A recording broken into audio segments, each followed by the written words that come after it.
Okay, let's go next to our caller from the 832 area code. Caller from 832. Who's this? Hi, my name's Daniel. I'm based out of Houston, Texas. Great. What's on your mind today? What do you see to be the most drastic changes the Democratic Party has made since 2016, and what do you see as necessary changes for the future moving forward? Since 2016? I mean, I don't know. I don't know that I could tell you anything that they've necessarily changed. I mean, I guess they've they've decided that rigging the primary wasn't a good idea. I don't even know that that's true. Like, I'm not. Have they made any changes since 2016?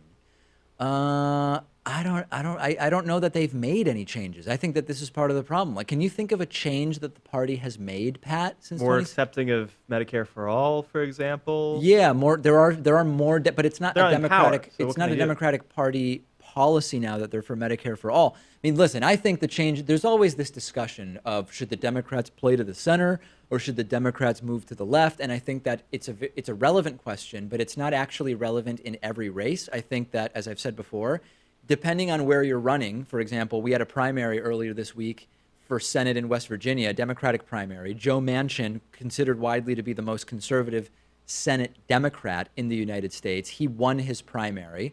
What makes sense for Democrats to do in West Virginia is not the same thing as what makes sense for Democrats to do in Massachusetts, which explains why we have one of the most progressive senators here in Elizabeth Warren, and you've got the most conservative senator in West Virginia. So I think the changes that the Democratic Party needs to make on balance are to just embrace and actually move to the left, not the corporate Democrats, but progressive Democrats.